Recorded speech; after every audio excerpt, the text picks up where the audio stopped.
வணக்கம் மக்களே, மிஸ்டர் கிடான் சேனலுக்கு உங்க எல்லாரையும் வரவேற்கிறேன்.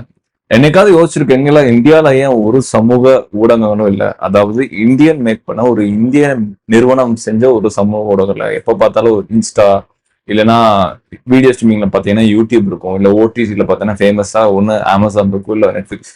எந்த ஒரு டைப் ஆஃப் சோஷியல் மீடியாஸ் இல்ல மீடியா பிளாட்ஃபார்ம் எல்லாம் எடுத்துக்கிட்டீங்கன்னா இந்தியன்ஸ் ஏன் அவ்வளவா இல்ல? ஏன் இந்த செக்மெண்ட்டை இந்தியாவில பிடிக்க முடியல?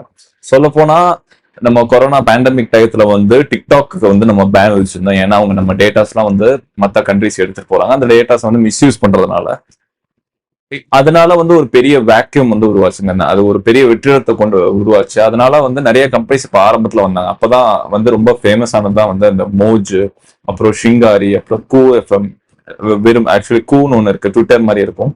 அப்புறம் வந்து ஷேர் சேட், அப்புறம் இந்த மாதிரி நிறைய சோஷியல் மீடியா பிளாட்ஃபார்ம்ஸ் அப்போ வந்து அந்த டயத்துல அந்த பீக் டயத்துல வந்து பாத்தீங்கன்னா 160 மில்லியன்லாம் தொட்டாங்க யூசர்ஸ் ஆக்டிவ். முக்கியமா பாத்தீங்கன்னா மோஜ் வந்து அப்போ வந்து ஒரு பெரிய விக்டரி வந்து கிடைச்சது மோஜுக்கு.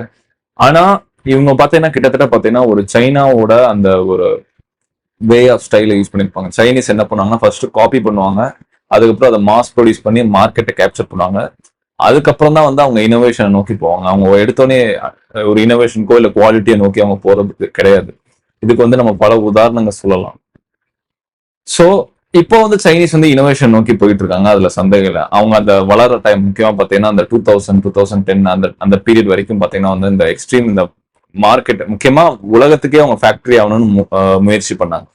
ஸோ அதே மாதிரி தான் இந்த சோஷியல் மீடியா இந்தியன் பிளாட்ஃபார்ம்ஸும் வந்து முதல்ல டிக்டாக் மாதிரியே ஒரு சிமிலர் காப்பி கேட் மாதிரி ஒன்று கொண்டு வருவோம்.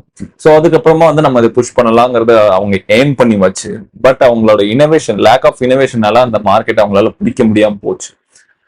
அது ஏன் காரணம்னா இப்போ டிக்டாக் பார்த்தீங்கன்னா அவங்க தான் வந்து அந்த ஷார்ட் வீடியோ ஃபார்மேட் வந்து கொண்டு வந்தனால இது வந்து ரொம்ப ஒரு ஃபேமஸான ஒரு ஆப் ஆச்சு வேர்ல்ட் வைட்ல.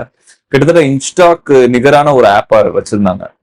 ஸோ அது இந்த சைனீஸோட இந்த ஒரு டாமினன்ஸ் அவங்க கம்பெனிஸை வந்து கவர்மெண்ட் இன்டர்ஃபியர் அந்த ப்ராப்ளம்னால வந்து டிக்டாக்கால அதை மேனேஜ் பண்ண முடியல. ஸோ அந்த மாதிரி ஒரு இனோவேஷனை வந்து நம்ம இந்தியன் சோஷியல் மீடியா வந்து கொண்டு வர தவற விட்டாங்கன்னு நம்ம சொல்லணும்.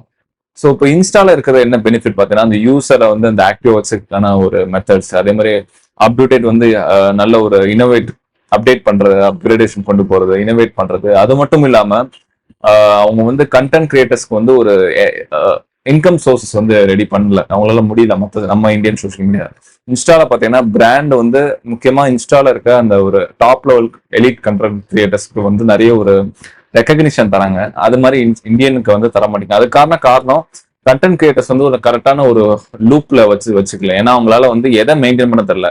ஒரு கடத்துல பாத்தீங்கன்னா அவங்களோட அந்த ஒரு லெஸ் இன்கம்னால அவங்க எல்லா பிளாட்ஃபார்ம்லயும் வந்து மல்டிபிளா போஸ்ட் பண்ண ஆரம்பிச்சாங்க. மோஜில, ஷிங்காரில இந்த மாதிரி மல்டிபிளா போஸ்ட் பண்ணும்போது அவங்களுக்குன்னு ஒரு சர்டின் ஆடியன்ஸ் பேஸும் இல்லை, அவங்களுக்குன்னு ஒரு வேல்யூ கிரியேட் பண்றதுக்கு ஒரு கம்யூனிட்டி இல்லாம போச்சு. அதனால பிராண்ட் அவங்கள ஆக்சஸ் பண்ண முடியல.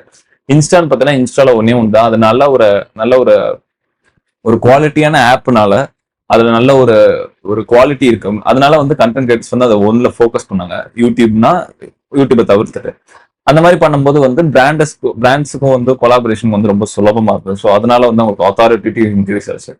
ஸோ இதனால அவங்க இன்கமும் பார்த்தாங்க, அதே மாதிரி யூசர்ஸ் அதிகமானாங்க. இது அப்படியே வந்து ஒரு டாமினோஸ் எஃபெக்ட் மாதிரி ஆச்சு. ஸோ இதெல்லாம் தவற விட்டதுனால தான் வந்து இந்த கம்பெனிஸ்க்கு வந்து மிகப்பெரிய லாசஸ் ஆச்சு. ஸோ இதுக்கப்புறம் வந்து நம்ம ஃபியூச்சர்ல வந்து அதே மாதிரி காப்பி கேட் பண்ணாம, ஸோ நம்ம ஒரு இனோவேஷன் பிரைன் எப்படி இனோவேஷன் நோக்கி போறது, காப்பி பண்ணாலும் அடுத்த கட்டமா வந்து நம்மளோட ஓன் செல்ஃபை யூஸ் பண்றது, சின்ன சின்ன விஷயங்களை ட்வீட் பண்றதுனால வந்து ஒரு பெரிய சேஞ்ச் வந்து நிச்சயமா கொண்டு வர முடியும்.